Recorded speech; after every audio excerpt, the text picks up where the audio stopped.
Charitable trust से जुड़ी हुई हूँ। इस पिछले कुछ एक साल में बहुत सारे लोगों को मैंने देखा है। अभी बहुत सारी प्रॉब्लम समझ में भी आई है। काफ़ी बार ऐसा हुआ है कि लेडीज़ से मैंने डायरेक्ट बात की है, रूबरू उनसे बात हुई है। बहुत सारी बार उनको हर चीज़ें उनकी डिसीज़ के बारे में, उनकी तकलीफ़ों के बारे में मैंने हमेशा बताया है। पर जो एक चीज़ हुई है वो ये है कि वो लिमिट रही है हमेशा उनकी तरफ से, क्योंकि उनका जो आधी प्रॉब्लम है जो आप लोग से जुड़ी हुई है वो उनकी प्रॉब्लम सॉल्व नहीं हुई है, क्योंकि आप लोग ज़्यादा से ज़्यादा अपने आप पे ध्यान दे रहे हैं, औरतों पे ध्यान नहीं दे रहे हैं। जब भी मैं एक कपल को, एक हस्बैंड वाइफ को दोनों मिला के जब मैं बात करने की कोशिश करती हूँ कि भाई आपकी वाइफ को ये प्रॉब्लम है, उसको कमज़ोरी है, खाने में उसको ये देना चाहिए, तो मुझे सामने से ये जवाब मिलता है कि मैडम हम दिन भर घर से बाहर रहते हैं, खाना इसका काम है, लाना मेरा काम है।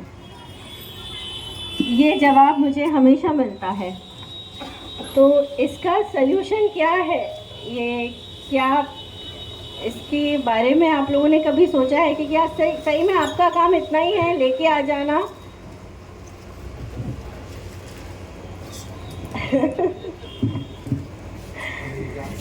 खैर, जो हमारे यहाँ की औरतें हैं, स्पेशली कसापुरे को तो मैंने देखा है, उनमें जो मुझे सबसे ज़्यादा प्रॉब्लम नज़र आई है उनके खान पान के तरीक़ों की। वो लोग बिल्कुल भी अपने आप पे ध्यान नहीं देंगे। हाँ, घर पे पूरे पकवान बने रहेंगे, पूरी चीज़ें मौजूद रहेंगी, सबको सामने, सास ससुर माँ बाप बच्चों को सबको खिलाएंगे, आने वाले सारे मेहमानों को खिलाएंगे, पर खुद खाना नहीं खाएंगे। हाँ, उनको हॉस्पिटल में आके दवाइयाँ, डॉक्टर को दिखा के डॉक्टर से दवाइयाँ लेना मंजूर है, पर घर में रखा हुआ सेब, केला, फ्रूट्स, दूध और टाइम पे खाना ये मंजूर नहीं है, क्योंकि वो जाहिर सी बात है वो अपनी तरफ से अकेले नहीं कर सकती, उनको मोटिवेशन की ज़रूरत है। ये मोटिवेशन उनके बाप, भाई, उनके शौहर ये उनसे दे, ये मेरी दरख्वास्त है आप लोग से। जो कुरैश चैरिटेबल ट्रस्ट है पहले से ही चल रहा है। यहाँ पे मैं हर दिन अवेलेबल हूँ 3 से 6। लेडीज़ की कोई भी परेशानी, नॉर्मल डिलीवरी, सीज़र या कोई भी परेशानी के लिए हम ये हॉस्पिटल अवेलेबल है। यहाँ पे तो सिर्फ ओपीडी है, पर हम 24 घंटे आप लोग की सेवा में अवेलेबल है। कुरैश चैरिटेबल ट्रस्ट की तरफ से नॉर्मल डिलीवरी के रेट्स हमने 11,000 रखे हैं, दवाइयों के साथ। सीज़र के रेट्स रखे हैं 23,000, जो मुझे लगता है नागपुर में कहीं पे भी कोई भी हॉस्पिटल में नहीं है, और ये सिर्फ कुरैश चैरिटेबल ट्रस्ट के लिए ही है। तो मैं चाहती हूँ कि आपके साथ आसपास जितने भी औरतें हैं मेरे पास रजिस्टर करवाइए। हम ये डिलीवरी शांति नगर में एजे ग्रेस हॉस्पिटल में करेंगे, मोमिनपुरा में फ़हीम कुरैशी डॉक्टर के यहाँ पे करेंगे। एजे ग्रेस में 24 आवर्स गायनेकोलॉजिस्ट अवेलेबल है, वहाँ पे एक सर्जन भी लैप्रोस्कोपिक अवेलेबल है, और हमारी पूरी टीम, मैं, doctor Zahoor sir, doctor Zakir sir, Patel sir, हम लोग पूरे 24 घंटे वहाँ पे अवेलेबल है। तो ये अवेयरनेस मैं चाहती हूँ जितने भी ज़्यादा से ज़्यादा लोगों की तरफ पहुँचे, ज़्यादा है। और नॉर्मल डिलीवरी, सीज़र, बच्चेदानी का ऑपरेशन और खतने के रेट मेरे ख्याल से 2,200 हैं, वो भी बहुत कम है पूरे नागपुर में, और ऐसे रेट्स कहीं नहीं मिलेंगे। तो मैं चाहती हूँ कि ये भी आप मैसेज अपने घरों तक पहुँचाइए। एक बार अपने औरतों को बता देंगे तो पूरे मोहल्ले में नहीं, पूरे मोमिनपुरा में पता चल जाएगा। जी शुक्रिया। ये सब इसलिए कि आज हेल्थ अवेयरनेस का प्रोग्राम है, और हम सबको अपने हेल्थ की इतनी फिक्र है, हेल्थ को कैसे रखना चाहिए, इसका जज्बा देख के बहुत खुशी हुई। अभी डॉक्टर आयशा पटेल ने आपको लेडीज़ के बारे में, उनकी हेल्थ की कैसा केयर किया जाए इसके बारे में बताया। डॉक्टर जहूर साहब ने आपको बच्चों के बारे में बताया। अभी जो घर चलाने की जिम्मेदारी जिस पे है, आदमी जो बड़ी पूरी मेहनत, दिन भर मेहनत करता है, सबका ख्याल रखता है, अभी उसका भी फ़र्ज़ है कि वो अपनी सेहत का भी पूरी तरह से ख्याल रखें। मैं डॉक्टर सलाहुद्दीन पटेल, मैं कार्डियक एनेस्थेटिस्ट एंड इंटेंसिविस्ट हूँ। लास्ट 10 ईयर से मैं इस फील्ड में हूँ। मैं एंजियोप्लास्टी बाईपास के लिए एनेस्थेशिया देता हूँ और आईसीयू इनका प्री ऑफ पोस्ट ऑफ सभी केयर करना मेरे तरफ है। आईसीयू में इंटेंसिव केयर वगैरह मैं करता हूँ। तो मैं देखता हूँ कि अभी का जो स्टेटस है, अभी मैंने 25 साल के लड़के का भी एंजियोप्लास्टी किया है, 28-30 साल के लड़के का भी बाईपास सर्जरी किया है। ये चीज़ आज इतनी कॉमन है कि आज से हम लोग अगर सोचें कि भाई 20-25 साल पहले या 30 साल पहले ये बीमारियां इतनी नहीं थी। मैंने नहीं सुना कि किसी को 25 साल की उम्र में हार्ट अटैक आया है या मेजर सर्जरी वगैरह कुछ करनी पड़ी है ऐसे। अभी आज सभी major problems, sugar, blood pressure, heart attack, cancer, खुदा न खास्ता मतलब ये चीज़ें खुदा न करे अभी ये अल्लाह ताला चाहे कि इसे बहुत मतलब कम कर दे, हमारे दिलों में इसका अवेयरनेस जगा दे, बट ये बहुत कॉमन हो गई है। इसका रीज़न क्या है ये हमें सोचना बहुत ज़रूरी है। तो ये जैसे मैंने कहा कि हम घर के एक इम्पॉर्टेंट मेंबर है। हमें लेडीज़ की केयर करनी है, बच्चों की केयर करनी है, अपने माँ बाप की केयर करनी है, और हम अगर अपने सेहत का ख्याल नहीं रखेंगे तो फिर इनका क्या होगा। तो ये ज़रूरी है कि अब मैं इसमें आता हूँ कि ये बीमारियाँ होती क्यों हैं और ये 25-30 साल पहले इतनी कॉमन क्यों नहीं थी, अभी क्यों ये कॉमन हो गई है। इसके लिए मोस्ट इम्पॉर्टेंट फैक्टर है हमारा लाइफस्टाइल में बहुत चेंजेस आ गए हैं। अभी आप किसी बुज़ुर्ग से पूछोगे, हो सकता है हमारे बीच में कोई 70-80 साल प्लस हो, उनसे पूछिए कि हमारा लाइफस्टाइल 25-30 साल पहले का कैसा था और अभी कैसे है। हमारे खाने का तरीका, हमारा स्ट्रेस लेवल, हमारे काम करने का तरीका, हमारी लाइफ जो है वो सीडेंटरी हो गई है। सीडेंटरी मतलब हम लोग मैक्सिमम काम बैठ के करते हैं। एक्टिविटी, रेगुलर एक्टिविटी, चलना फिरना बहुत कम रह गया है। खेती वगैरह का तो अभी हार्डली कोई काम करता है, ज़्यादातर काम बैठ के होते हैं। बैठ का काम करने से स्ट्रेस लेवल बढ़ता है और फैट बॉडी में डिपॉजिट होता चला जाता है। सबसे इम्पॉर्टेंट कॉज है सारी बीमारियों का, डायबिटीज़, ब्लड प्रेशर, हाइपरटेंशन का है हमारा ओबेसिटी, मतलब फैट। हम लोग डॉक्टर्स की टर्म में ऐसा है कि जिसका पेट हो गया मटका उसको लग गया झटका। मतलब पेट बढ़ रहा है, समझ जाइए कि कुछ ना कुछ प्रॉब्लम है और अभी हमें यहाँ से यू टर्न लेना है। अब ये रास्ते पे हम और ज़्यादा नहीं चल सकते। जो हमारा लाइफ स्टाइल है वो हमें अब बदलना पड़ेगा, नहीं तो फिर काउंट डाउन शुरू कर दीजिए। मैं देखता हूँ कि मैं जैसा बता रहा था कि 25 साल में हार्ट अटैक हो रहा है, ये तो कोई उम्र नहीं है ना। अभी तो 25 साल में तो शादी नहीं होती है। बहुत सारे बच्चे हैं जिनका शादी नहीं हुई है और उनका एंजियोप्लास्टी करना पड़ा है। मतलब स्ट्रेस लेवल देखिए हमारे और हमारा लाइफ स्टाइल देखिए कि हम कहाँ हैं अभी। तो इसमें चेंज करने की बहुत ज़रूरत है। सबसे पहले तो हमें अपना वेट देखें कि हमारा बॉडी मास इंडेक्स BMI कितना होता है। नॉर्मल जो होता है हमारे इंडियंस में ये 22 से 27 तक है। ये कैसे काउंट करते हैं ये कभी क्लिनिक पे कंसल्ट कीजिए, समझाया जाएगा कि ये अपने को कैसे रखना है। और ये फैट की वजह से है, और फैट जो है वो 2 टाइप का रहता है हमारे इसमें। एक तो ये है कि जो सबक्यूटेनियस फैट बोलते हैं हम उसे, वो जो चमड़ी के नीचे रहता है, वो एक तरह से ठीक है, जिससे चमड़ी हमारी स्किन ग्लो करती है, फैटी हम जब भी ये बोलते हैं। बट दूसरा जो फैट है सेंट्रल ओबेसिटी, वो एब्डोमेन में जमा होता है, जिससे हमारा पेट बाहर आता है, विसरल फैट, और ये बहुत नुकसानदायक है। जहाँ पे विसरल फैट है इसका मतलब ये है कि हमारी नसें जो है, आर्टरीज, वेंस, उसमें भी फैट जमा हो रहा है। ये इसका एक इंडिकेटर है कि उसमें भी जमा हो रहा है, वहाँ पे ब्लॉकेजेस होना शुरू हो गए हैं और अभी हमने उसको कंट्रोल नहीं किया तो ये आगे जाकर पेरिफेरल वैस्कुलर डिजीज़, जैसे कि पैरों में उंगलियों में काले होना, ये होना, गैंग्रीन कहते हैं हम इसे, या फिर दूसरा हार्ट अटैक, हार्ट की नसों के ब्लॉकेजेस होना, दिमाग की नसों के ब्लॉकेजेस होना, पैरालिसिस, स्ट्रोक कहते हैं उसे, ये सारे प्रॉब्लम्स होते हैं। तो इसे हम कम कैसे करें? तो सबसे पहले है कि वेट कम करें।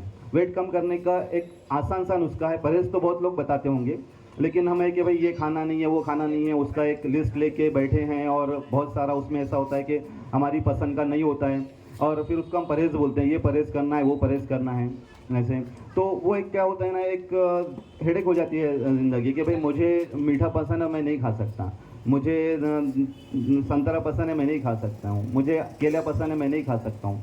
बहुत सारी बीमारियों में फिर ये हम स्पेसिफिक डायबिटीज़ का परहेज़ अलग है, थायराइड का अलग है, हाइपरटेंशन में नमक नहीं खाना, ये नहीं खाना है, वो नहीं खाना है। एक सिंपल नुस्खा है, इंशाल्लाह आप सबको ईजी लगेगा और उससे फॉलो भी करेंगे। आपका वेट जितना भी है, सपोज़ आपका वेट 60 किलो है, 60 kg है, यहाँ पे तो मोस्टली सभी 60 प्लस ही रहेंगे, इसलिए मैं जस्ट मिनिमम पकड़ रहा हूँ। 60 kg तो 60 × 5, 6 पंजे 30, 300 मिलीग्राम, मतलब नियरली आधा किलो प्लस आपको सलाद दिन भर में खाना है। मतलब आप दिन में 2 से 3 टाइम अगर खाना खाते हैं तो आप खाना खाते वक्त का तरीका ये रखिए कि खाना खाने में आपको 2 प्लेट लेनी है। पहली प्लेट में आपको वो जो 300 ग्राम सलाद है, उसमें से कुछ हिस्सा, आप 3 बार खाना खाते हैं तो 3 हिस्सों में डिवाइड कर दीजिए, 100 ग्राम। आप खाने में पहली प्लेट में 100 ग्राम सलाद खा लीजिए। उसके बाद आपको जो आपका मनपसंद खाना है वो खा सकते हो। मीठा थोड़ा सा कम रखिए उसमें, बट बाकी आप हर चीज़ खा सकते हो। इसको आप फॉलो कीजिए, 2 से 3 महीने में इंशाल्लाह आपका काफ़ी वेट फ़र्क पड़ेगा, पेट भी थोड़ा कम हो जाएगा। जो है बहुत ज़रूरी है अपना फैट कम करना, ठीक है। तो आप पहली प्लेट में आप सलाद लीजिए, नाश्ते में आपने 100 ग्राम सलाद लिया, सलाद में आप एक ककड़ी खा सकते हैं, एक गाजर खा सकते हैं, कुछ एक टमाटर वगैरह खा सकते हैं, जो भी इसमें 100 ग्राम में जितना कुछ हो सकता है। या आपको कुछ उसमें पर्टिकुलर एक ककड़ी पसंद है तो आप सिर्फ ककड़ी खाइए। तो ऐसा उसको दिन में 3 टाइम में डिवाइड कर दीजिए, इससे आपका वेट कम होगा। और वेट, ये पहला प्रॉब्लम है। वेट बढ़ने के बाद बाकी सारे प्रॉब्लम शुरू होते हैं। जैसे मैं बताया कि आपको नसों में ब्लॉकेजेस बनने शुरू हो गए, आपके पैनक्रियाज की नसों में ब्लॉकेजेस बनेंगे तो आपको डायबिटीज़ हो जाएगा, आपके हार्ट की नसों में ब्लॉकेजेस बनेंगे तो आपको हार्ट अटैक आएगा, आपके ब्रेन की नसों में ब्लॉकेजेस बनेंगे तो आपको स्ट्रोक होगा, पैरालिसिस होगा, पैर की नसों में होगे तो आपको पैर का गैंग्रीन होता है, पैर काले होते हैं, पैर काट, बहुत बार सुना होगा एम्पुटेशन करना पड़ा, पैर काटना पड़ा। ये सब उसी वजह से कि, और ये कब होता है कि जब ये सारी बीमारियां तो होती है और हम उस पर भी नहीं समझते हैं, उस पर भी यू टर्न नहीं लेते हैं, तो कंटिन्यूस वही लाइफस्टाइल शुरू रहता है। फिर नौबत आती है कि बाईपास करना पड़ा, फिर पैर काटना पड़ा, हाथ काटना पड़ा, ये सारी चीज़ें आती हैं। ये बहुत इंपॉर्टेंट चीज़ है। दूसरा ये है कि अपनी लाइफ का जो है स्ट्रेस उसे कम कीजिए, टेंशन। थोड़ा योगा कर सकते हैं। माशाल्लाह से हमें आज हुज़ूर सल्लल्लाहु अलैहि वसल्लम के यौम विलादत पे हम लोग जमा हुए हैं। उन्होंने बताया है हमें कि स्ट्रेस कैसे कम करना है। नमाज का बहुत अच्छा तरीका बताया है, कुरान पढ़ने का तरीका बताया है, ठीक है। कुरान को समझ कर पढ़िए, इंशाल्लाह ज़रूर स्ट्रेस कम होगा। इसमें बहुत सारी पॉजिटिविटी है, आप पढ़ेंगे तो डेफिनेटली स्ट्रेस कम होगा। स्ट्रेस कैसे कम होता है मैं चंद इसमें बता दूं आपको कि आप जैसे उसने बताया कि आप पड़ोसियों की मदद कीजिए, गरीबों की मदद कीजिए, यतीमों की मदद कीजिए, उनका हक दिलवाइए। ये सारे एक बार आप करके देखिए, आपका स्ट्रेस कम होना ही है, इसमें कोई दो राय नहीं है, ठीक है। तो इस तरह से आप अपना स्ट्रेस कम कर सकते हैं और ये करके आप दूसरों को फ़ायदा नहीं पहुंचा रहे हैं, आप खुद को ही फ़ायदा पहुंचा रहे हैं, खुद की ही ज़ात को फ़ायदा पहुंचा रहे हैं, ठीक है। तो इस पर आप फॉलो कीजिए, आपका स्ट्रेस देखिए कितना कम होता है। आप अपना घर का, अपने माँ बाप का, बच्चों का, बीवी का, सबका ख्याल रखिए, देखिए आपका स्ट्रेस कैसे कम होता है। ये आपको उनकी तरफ से दिखाई देगा, क्योंकि आपको हर कोई खुश रखने की कोशिश करेगा, आपका स्ट्रेस लेवल वैसे ही कम हो जाएगा। आप दूसरा तरीका है कि आपको जो नींद का मेजर इशू रहता है, आइडियली कैसा है ना, अच्छी सेहत के लिए हमें जल्दी सोना और जल्दी उठना बहुत ज़रूरी है। हमारा जो बॉडी का पैटर्न होता है उसका हम डायर्नल वेरिएशन कहते हैं। कुछ हार्मोन्स है जो पर्टिकुलरली मेटाबॉलिज्म और स्ट्रेस लेवल को कंट्रोल करते हैं, वो एक पर्टिकुलर टाइम में ही सीक्रेट होते हैं बॉडी में, जो अर्ली मॉर्निंग और इवनिंग में होते हैं। अगर हम, और वो नींद में, मतलब अगर हम ये चीज़ों को फॉलो कर रहे हैं तो उस हिसाब से वो हार्मोन सीक्रेट होते हैं, और वो हमारे स्ट्रेस लेवल को कम करने के लिए, हमारे जो टिश्यू लेवल पे जो टॉक्सिक मटेरियल्स रहते हैं उनको रिमूव करने के लिए बहुत ज़रूरी है। तो कोशिश करें कि ये 8 घंटे की जो नींद है वो अपने प्रॉपर टाइम में हो, अर्ली सोना है और अर्ली जागना है, एक ये चीज़ हो गई है। इसके अलावा स्ट्रेस लेवल है, वज़न कम करना है, और डाइट का मैं बताया हूँ आपको, डाइट कैसे करना है। तीसरा इंपॉर्टेंट फैक्टर है एक्टिविटी, सीडेंटरी लाइफ स्टाइल नहीं होना। मतलब दिन में कम से कम हमको 1 घंटा तो वॉक करना है। वॉक मीन्स ऐसा नहीं कि मैं ये काम कर रहा हूँ तो मेरा चलना फिरना हो जाता है, वो वॉक नहीं है, वो स्ट्रेस है। हमें टेंशन फ्री होके पर्टिकुलरली और वॉक करना है। मैं ये भी नहीं कह रहा हूँ कि दौड़ना है, आपको जिम करनी है, नहीं है, आप वॉक कीजिए एटलीस्ट आधा घंटा एक टाइम में नहीं कर पा रहे तो उसको 2 टाइम डिवाइड कर दीजिए। सुबह में आधा घंटा कीजिए, 1 घंटा नहीं कर पा रहे हैं तो सुबह में आधा घंटा कीजिए, शाम में आधा घंटा कीजिए, बट वॉक करना बहुत ज़रूरी है। आप चलेंगे तो आपका हार्ट चलेगा, समझ रहे हैं? नहीं तो आपका लाइफ अगर सीडेंट्री हो जाता है तो समझिए कि हार्ट भी सीडेंट्री होने वाला है, हार्ट भी रुक जाएगा, फिर यू टर्न नहीं ले सकते। अभी हमारे पास में वक्त है, तो कोशिश करें इन चीज़ों को फॉलो करने के लिए। इसे एक लाइफ स्टाइल मॉडिफिकेशन कहते हैं। डॉक्टर जब भी एडवाइस करता है कि आप लाइफ स्टाइल मॉडिफिकेशन कीजिए अभी, तो ये है कि आपको स्ट्रेस कम करना है, वज़न कम करना है, नींद प्रॉपर लेनी है, खाना प्रॉपर खाना है, हाइड्रेशन अच्छा रखना है, पानी ज़्यादा से ज़्यादा पीजिए आप। कुरान में है कि हमें पानी से बनाया गया है। पानी, बॉडी का 72% हिस्सा जो है वो पानी होता है।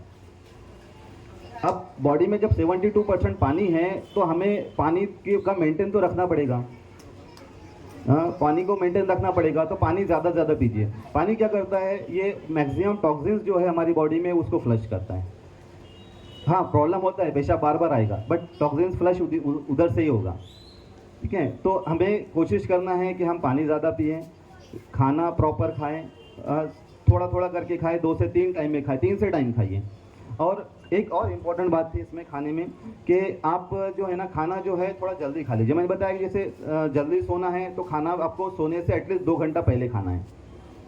पहले ज़माने का तरीका था कि खाना मगरिब के बाद ही खाया करते थे, ईशा के बाद कुछ भी नहीं खाना है, क्योंकि खाना खाने के बाद हम इमीडिएटली अगर बेड पे जा रहे हैं तो वो फैट ही करके ही जमा होगा अपने बॉडी में, और वो फैट बहुत टॉक्सिक होता है और सारी बीमारियां यही है। तो मैंने बताया आपके सामने सारे फैक्टर, आपको ध्यान में भी आ रहा होगा कि ये तो हम लोग रोज़ कर रहे हैं, बहुत कॉमन है।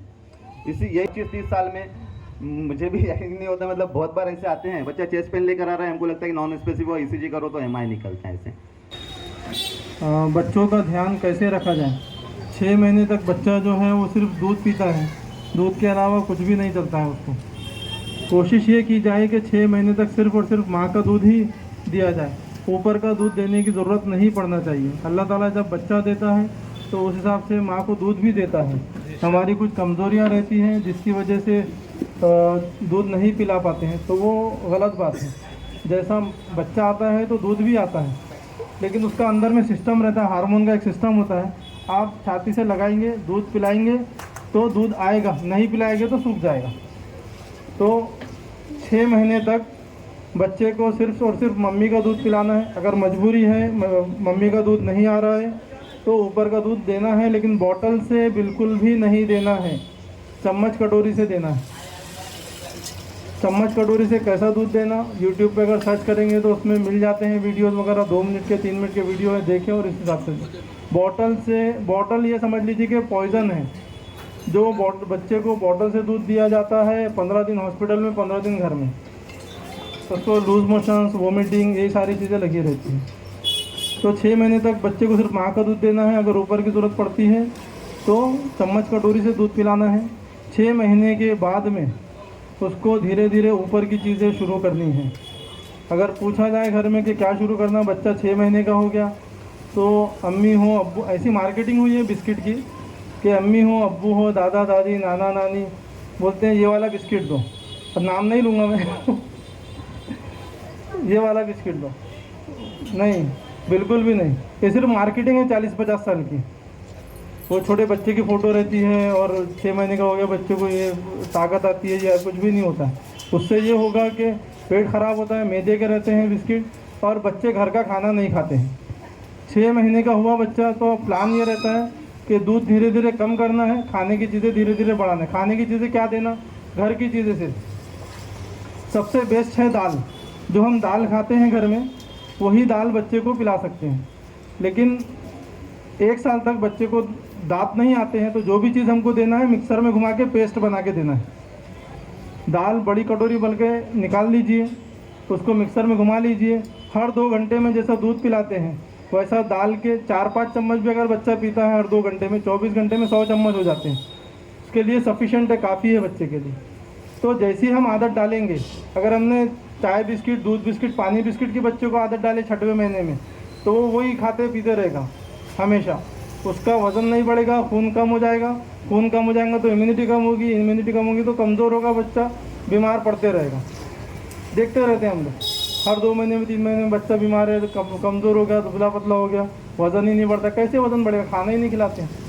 अब फिर ये कंप्लेंट रहती है कि हमारा बच्चा दूध बिस्किट ही खाता है। चाय बिस्किट ही खाता है, चाय टोस्ट ही खाता है। वो नहीं खाता, हम लोगों ने खिलाया उसको, हमने आदतें बिगाड़ी है उसको। तो हम लोगों को ध्यान रखना इस चीज़ का। 6 महीने का हुआ, 7वां महीना शुरू हुआ, सबसे पहले शुरू करना है दाल। 2-2 घंटे में दाल पिलाइए, उसके बाद ज़रूरत पड़ती है तो दूध। 1-1 महीने में 1-1, 2-2 चीज़ें वो बढ़ाते जाने। 7वां महीना शुरू हुआ, पतले दाल चावल, पतली खिचड़ी, पतली सूजी, मिक्सर में घुमा के देना है, ये जो भी देना है। 8वां महीना हुआ, रोटी ऐड कर सकते हैं उसमें, पाव रोटी 1 कटोरी दाल में भिगा के रख दीजिए, वो नरम हो जाएगी रोटी, उसको मिक्सर में घुमा लीजिए, वो पेस्ट दे सकते हैं। जब मिक्सर में घुमाने को डालते हैं उसमें घी ऐड कीजिए, पालक की सब्ज़ी ऐड कीजिए, वो पूरा पेस्ट बन जाएगा और उसमें रहेगा विटामिन भरपूर, प्रोटीन, ये सारी चीज़ें। और बच्चे को आदत पड़ेगी वेजिटेबल्स खाने की। कोई परहेज़ नहीं है, सब शुरू कर सकते हैं धीरे धीरे। 6 महीने से 1.5 साल ये ट्रेनिंग पीरियड होता है बच्चों का। इस दौरान में आप जैसी ट्रेनिंग डालोगे बच्चे को वैसी ट्रेनिंग होगी। आप चाय बिस्किट, चाय तो उसकी ट्रेनिंग डालेंगे तो वो बच्चा 6 साल का होते वक्त भी वो चाय बिस्किट, चाय तो खाएगा। अगर आप वेजिटेबल्स जो हम घर में खाते हैं वो अगर उसको आदत डालेंगे तो बच्चा बड़े होने के बाद भी वो आदत खाए, वो वही चीज़ें खाएगा। तो इस तरीके से उसकी हैबिट बनाना है। 2-3 चीज़ें और इम्पोर्टेंट है बच्चों में खाने के ताल्लुक से। जब 8वें 9वें में जाता है तो वेजिटेबल्स भी ऐड कर सकते हैं। वेजिटेबल्स कैसा करना है, पालक है, पालक को उबाल लो, मिक्सर में घुमा लो, पेस्ट बन जाएगा, उसको आप हर चीज़ में ऐड कर सकते हैं। दाल पिला रहे हो उसमें डाल दो वो पालक, दाल चावल खिला रहे हैं उसमें डाल दो वो पालक का पेस्ट, दाल रोटी खिला रहे हैं तो उसमें डाल दो। तो सब्जियों की भी आदतें डालना है। 1 साल में दांत आ जाते हैं, उसके बाद में आप वैसे भी खिला सकते हैं। 3-4 चीज़ें और मैं बता दूँ, हम लोगों की जो आदत होती है 3 या 4 टाइम की होती है, क्योंकि हमारा स्टमक जो रहता है मैदा, उसका साइज़ बड़ा होता है। हमारा 60-70 किलो के हम लोग, बच्चा है 10 किलो का, फ़र्क होता है ना। जैसे हम लोग 60-70 किलो के मैदा इतना बड़ा रहता है। सुबह हम लोग 3-4 पराठे खा लेते हैं नाश्ते में, वो दोपहर तक चलता है। दोपहर में 3-4 रोटी खा लो, शाम तक के चलता है। बच्चों का इतना सा पेट रहता है। हम 3 टाइम खाते हैं, उनको 10 टाइम खिलाना पड़ेगा, क्योंकि वो 1 टाइम में पाव रोटी के ऊपर नहीं खाएंगे, आधी रोटी के ऊपर नहीं खाएंगे, लेकिन वो खेलते रहते हैं तो 2 घंटे में खाली हो जाता है। 2 घंटे में उसको खिलाना है बच्चे को, वो नहीं खाएगा, क्योंकि उसका दिमाग तो खेलने में लगा रहता है। और जब बच्चे, हम लोगों को भी अगर हम सोचे बचपन की, सुबह से निकलते थे खेलने के लिए, शाम तक खेलते रहते थे, याद ही नहीं रहता था हमने कुछ खाया नहीं खाया कुछ। हमको खिलाना है 2-2 घंटे में बच्चे को। अगर नहीं खिलाएंगे तो 2 चीज़ें होगी, या तो एक चीज़ उसको भूखा रहने की आदत हो जाएगी। दोपहर में अगर हम खाना ना खाएं, चाय बिस्किट खा लिए, भूख लगी तो भूख बढ़ जाती है हमारी, हम खाना नहीं खा पाते। वैसे बच्चों का है, 2 घंटे में अगर उसको नहीं खिलाए तो उसको भूखा रहने की आदत हो जाएगी, या किराने की दुकान पे खाए जाके चाय बिस्किट, चाय टोस्ट वगैरह खाएगा या फिर खाएगा। तो उससे मैदे की चीज़ें होती है, बाहर की चीज़ें, उससे गठान आ जाती है पेट में, उससे घर की चीज़ें बच्चे नहीं खाते। अगर बच्चों को खिलाना, हमको जहन दौड़ाना है तो घर में जहन दौड़ाइए। घर में क्या चीज़ है वही खिलाना है। 15 टाइप की सब्जियां रहती हैं, 15 टाइप की दालें हैं, 15 टाइप के फ्रूट्स हैं। चाय बिस्किट, टोस्ट, खारी, कुरकुरे, चीज़ पैकेट, नूडल, पास्ता, समोसा, कचौरी, पानी पूरी, ये सब नहीं देना है। बच्चों पर अगर प्यार आया कि कुछ दिलाना है बच्चे को, तो किराने की दुकान पे मत लेके जाइए, फ्रूट्स की दुकान पे लेके जाइए। 15 टाइप के फ्रूट्स रहते हैं, अंगूर दिलाओ उसको, एप्पल दिलाओ उसको, बोलो क्या होना। 3-4 बार आप लेकर के जाएंगे तो उसको आदत हो जाएगी, वो बोलेगा फ्रूट की दुकान पे लेके जाओ, बिस्किट की दुकान नहीं बोलेगा। तो हम ही आदत डालते हैं जैसी बच्चों में रहती है, बाद में फिर परेशानियाँ होती हैं। तो ये सारी चीज़ें ध्यान रखनी है।